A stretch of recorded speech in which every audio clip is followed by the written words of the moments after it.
আসসালামু আলাইকুম প্রিয় দর্শক। আমিরুল মোমিনিন মানিক আপনাদের প্রত্যেককে আমন্ত্রণ জানাচ্ছি চেঞ্জ টিভির এই লাইভ পর্যালোচনায়। বাংলাদেশের জন্য পাক সেনাপ্রধানের আশ্চর্য উপহার। এই আলোচনার উপর আপনাদের কোনো মতামত থাকলে YouTube এর কমেন্ট বক্সে গিয়ে লিখুন প্রিয় দর্শক। এই মুহূর্তে পাকিস্তানের সেনাপ্রধান ফিল্ড মার্শাল জেনারেল আসিম মনির সারা বিশ্বে আলোচিত একজন সামরিক নেতা। বিশেষ করে ইরান এবং যুক্তরাষ্ট্রের মধ্যে যুদ্ধ বন্ধের দুতিয়ালিতে তিনি অভাবনীয় সাফল্য দেখিয়েছেন। পাকিস্তানের ৭০ বছরের ইতিহাসে গৌরবান্বিত মুক্তিযুদ্ধের দক্ষ একজন সেনাপতি হিসেবে জেনারেল আসিম মনিরের নাম ছড়িয়ে গেছে পূর্ব থেকে পশ্চিমে, উত্তর থেকে দক্ষিণে। তিনি কেবল মাত্র মার্কিন জগতে নাম ছড়াননি, তিনি আফ্রিকায়, দক্ষিণ এশিয়ায় আরো যে গুরুত্বপূর্ণ নীতি নির্ধারক রাষ্ট্রগুলো আছে, তাদের কাছেও একজন উল্লেখযোগ্য, গুরুত্বপূর্ণ, সম্মানিত ব্যক্তি হচ্ছেন জেনারেল ফিল্ড মার্শাল আসিম মনির। তো দেখুন, আসিম মনির বাংলাদেশের জন্যে আশ্চর্য উপহার নিয়ে হাজির হয়েছেন। কি, কি উপহার? ১ম এ আমি বলতে চাই যে তিনি বাংলাদেশকে একটি যুদ্ধ বিমান দিয়েছেন। সেই যুদ্ধ বিমানটির নাম হচ্ছে JF-17 থান্ডার। এই যুদ্ধবিমান কেবল উপহার হিসেবে অনেক আশ্চর্যের বা বড় কিছু নয়, বরং এই ভূ-রাজনৈতিক কূটনীতির ক্ষেত্রেও গুরুত্বপূর্ণ অবদান রাখবে বলে বিশ্লেষকরা মনে করছেন। দেখুন, এমন একটি থান্ডার বিমান এটি আসলে যেটি এর আগে পাকিস্তান এবং ভারতের মধ্যে যে যুদ্ধ হয় ২০২৫ সালে, সেই যুদ্ধে অভাবনীয় সাফল্য দেখিয়েছে। এখন পাকিস্তান JF-17 থান্ডার ব্লক 3 এর সিমুলেটর হস্তান্তর করেছে আমাদের সেনাবাহিনীর কাছে। দেখুন, কোন দেশ যখন অন্য কোন দেশের কাছ থেকে অস্ত্র, যুদ্ধবিমান বা যুদ্ধ সংক্রান্ত কোন বিষয় কিনতে আগ্রহী হয়, তখন সেই যুদ্ধবিমান বা যুদ্ধাস্ত্রের প্রশিক্ষণের জন্যে একটা রেপ্লিকা পাঠানো হয়। সিমুলেটর হচ্ছে সেরকম। তার মানে এই সিমুলেটরের মাধ্যমে বাংলাদেশ সেনাবাহিনীর বৈমানিকরা, দক্ষ আ ব্যক্তিবর্গ, সেনা কর্মকর্তারা পুরো পরিচালনার ধারণাগুলো নেবে, কিভাবে যুদ্ধে এটি ব্যবহৃত হবে সেই সম্পর্কে জ্ঞান যেমন অর্জন করবে, পাশাপাশি বাস্তবিক ময়দানেও এটা প্রয়োগ করার চেষ্টা করবে প্রিয় দর্শক।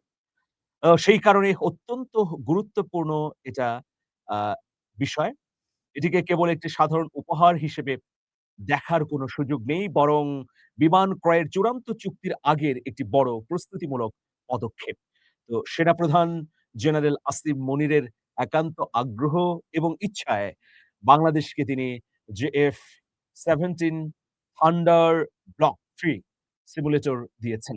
আশা করছি অল্প দিনের মধ্যেই বাংলাদেশ সশস্ত্র বাহিনীর সদস্যরা এই সিমুলেটর নিয়ে দক্ষ হয়ে উঠবেন এবং যুদ্ধক্ষেত্রে JF-17 থান্ডার কিভাবে পরিচালিত হবে সেই বিষয়েও তারা সম্যক ধারণা অর্জন করতে পারবেন, প্রিয় দর্শক। এরকম একটা চমৎকার পরিস্থিতির মধ্যে আরেকটি সুখবর দিয়েছেন পাকিস্তানের সেনাপ্রধান। সেটি হচ্ছে ২ দেশের মধ্যে ১০ বছর মেয়াদী গোয়েন্দা তথ্য আদান-প্রদানের একটি চুক্তি। এটাও ঐতিহাসিক এবং বিরল ঘটনা। আপনারা জানেন প্রায় ১৫ বছরের মতো সময় পাকিস্তান এবং বাংলাদেশের কূটনৈতিক পরিস্থিতি স্থবির ছিল।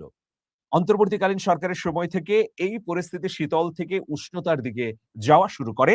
আর তারেক রহমানের নেতৃত্বে এই বর্তমান সরকার পাকিস্তানের সঙ্গে বাংলাদেশের সম্পর্ককে উন্মুক্ত করে দিয়েছে। ফলে ঢাকা এবং ইসলামাবাদ সম্পর্কের নতুন উচ্চতায় পৌঁছতে যাচ্ছে। আপনারা জানেন ইতোমধ্যে পাকিস্তানের স্বরাষ্ট্রমন্ত্রী বাংলাদেশে এসেছেন। অন্যান্য গুরুত্বপূর্ণ কর্মকর্তারাও বাংলাদেশ সফর করেছেন।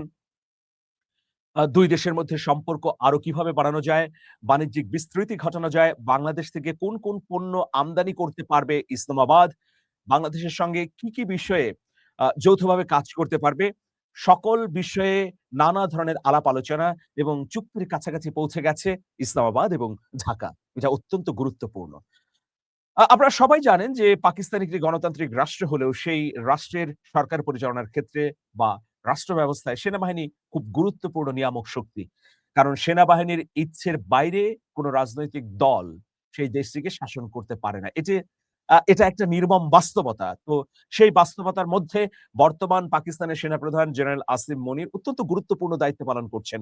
বিশেষ করে গত ২০২৫ সালের মে মাসে হয়ে যাওয়া যুদ্ধে পাকিস্তান যে অভাবনীয় এবং আশ্চর্য রকম সাফল্য দেখিয়েছে, তার পেছনেও তো কৃতিত্ব পুরোটাই গেছে আসিম মনিরের। এর বাইরে বিশ্বব্যাপী আ যুদ্ধ দমনে এবং যুদ্ধবিরতির ক্ষেত্রে আসিম মনিরের সাফল্য দিনকে দিন হচ্ছে। আপনারা দেখুন যে আসিফ মনিরের সময়কালেই কিন্তু সৌদি আরবের সঙ্গে পাকিস্তানের একটি সামরিক চুক্তি সম্ভব হয়েছে।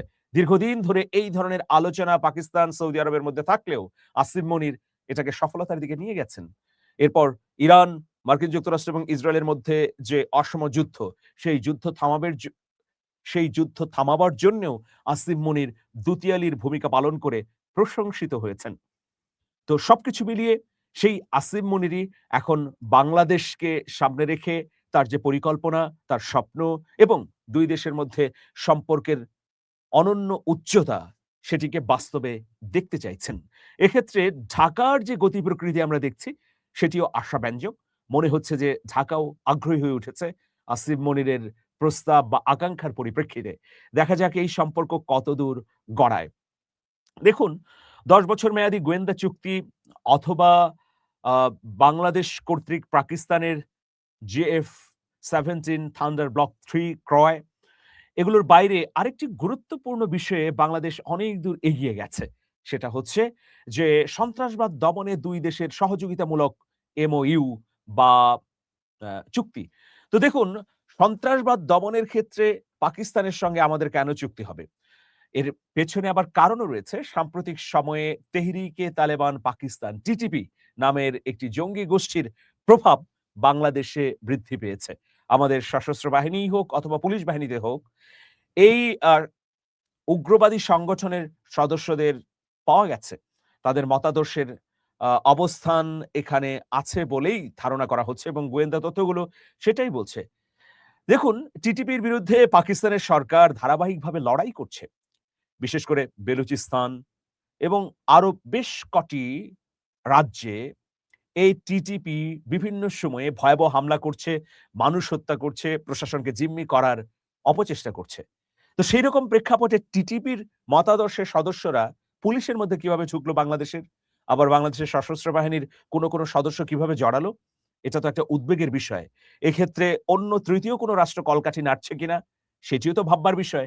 সবকিছু মিলিয়ে সব বাস্তবতাকে সামনে রেখে পাকিস্তানের সঙ্গে আমাদের যে সন্ত্রাসবাদ দমনের চুক্তিটি হতে যাচ্ছে, সেটিকেও অত্যন্ত গুরুত্বপূর্ণ হিসেবেই দেখছে ঢাকা। তো দেখুন এত কিছুর মধ্যে দিল্লির উদ্বেগ বাড়ছে। কারণ ওই যে গোয়েন্দা তথ্য আদান-প্রদানের একটি চুক্তি কিন্তু শেখ হাসিনার সময়ে দিল্লির সঙ্গে ছিল। সেই চুক্তির বলেই তো ভারতীয় গোয়েন্দা সংস্থার সদস্যরা অবলীলায় আমাদের সশস্ত্র বাহিনী, শৃঙ্খলা বাহিনী, আমাদের প্রশাসনের গুরুত্বপূর্ণ জায়গাগুলোতে ঢুকে যেত। কারণ তাদের সঙ্গে আমাদের একটা চুক্তি ছিল। তো সেই চুক্তিকে ডিঙিয়ে এবার পাকিস্তানের সঙ্গে একই ধরনের চুক্তি হতে যাচ্ছে। ফলে অস্বস্তিতে পড়েছে দিল্লি। এর বাইরে তিস্তা প্রকল্প নিয়েও তাদের অনীহা, অস্বস্তি বা উদ্বেগ আছে। তারা প্রতিনিয়ত বলছে যে তিস্তা প্রকল্পটি চীনের হাতে গেলে সেটা তাদের স্বার্থের প্রতিকূলে যাবে। এরপর পদ্মা ব্যারেজের আ নির্মাণের জন্য সিদ্ধান্ত নিয়ে নেওয়া হয়েছে। সুতরাং এই বিষয়টিও তাদের জন্যে নেতিবাচক। তো সবকিছু মিলিয়ে দিল্লির মধ্যে অস্বস্তি বাড়ছে, উদ্বেগ বাড়ছে। দিল্লি নতুন করে বাংলাদেশের সম্পর্ককে এগিয়ে নেবার জন্যে কৌশল তৈরি করছে। তারেক রহমানকে বেনিফিট অফ ডাউট দিতে চাইছে। অন্যদিকে তারেক রহমানের এই সরকার ইতোমধ্যে পাকিস্তানের সঙ্গে সম্পর্ক এগিয়ে নেবার জন্যে অনেক দূর এগিয়েছে। আর এই সম্পর্ক তৈরির ক্ষেত্রে পাকিস্তানের সেনাপ্রধান আসিম মনির গুরুত্বপূর্ণ ভূমিকা পালন করছেন। এটা অত্যন্ত দীর্ঘমেয়াদী, দীর্ঘ পরিকল্পনার একটি অংশ। অনেকে মনে করছেন ভবিষ্যতে পাকিস্তান এবং বাংলাদেশের মধ্যে রাজনৈতিক, সামরিক, সামাজিক, অর্থনৈতিক এবং ভূ-রাজনৈতিক নানা ধরনের সম্পর্ক বিস্তৃত হলে সেটা দিল্লিকে ভাবিয়ে তুলবে। সেভেন সিস্টার্স নিয়ে তাদের মধ্যে আরো উদ্বেগ বাড়বে। যে কারণে আমরা দেখতে পেলাম তড়িঘড়ি করে সেভেন সিস্টার্স কে আরো সুরক্ষিত রাখবার জন্যে পশ্চিমবঙ্গের বিজেপি সরকার কেন্দ্রীয় সরকারকে জমি দিচ্ছে। তো দেখা যাক শেষ পর্যন্ত পাকিস্তান, বাংলাদেশ, বাংলাদেশ-ভারত সম্পর্ক কোন দিকে গড়ায়। আমরা চাই একটা ভারসাম্যমূলক নীতি। আমাদের কূটনৈতিক নীতি স্বাধীন থাকুক। আমরা যার সঙ্গে আমাদের লাভের প্রয়োজনে সম্পর্ক গড়ব, যার সঙ্গে প্রয়োজন নেই তার সঙ্গে ভাঙব। কিন্তু এর সঙ্গে আমরা একেবারে নতজানু হয়ে যাব, এতটাই দহরম-মহরম করব যে কখনো আবার পাকিস্তান আধিপত্যবাদ কায়েম করবে বাংলাদেশের উপর, সেটা গ্রহণযোগ্য নয়। যেমন গ্রহণযোগ্য নয় মার্কিন যুক্তরাষ্ট্রের সঙ্গে বাংলাদেশের চুক্তি। তবে আমরা মাথা উঁচু করে থাকতে চাই। আমরাই সিদ্ধান্ত নেব আমাদের। যেখানে লাভ আছে সেখানেই বাংলাদেশ এগুবে। ভালো থাকবেন। শুভেচ্ছা নিরন্তর। আল্লাহ হাফেজ।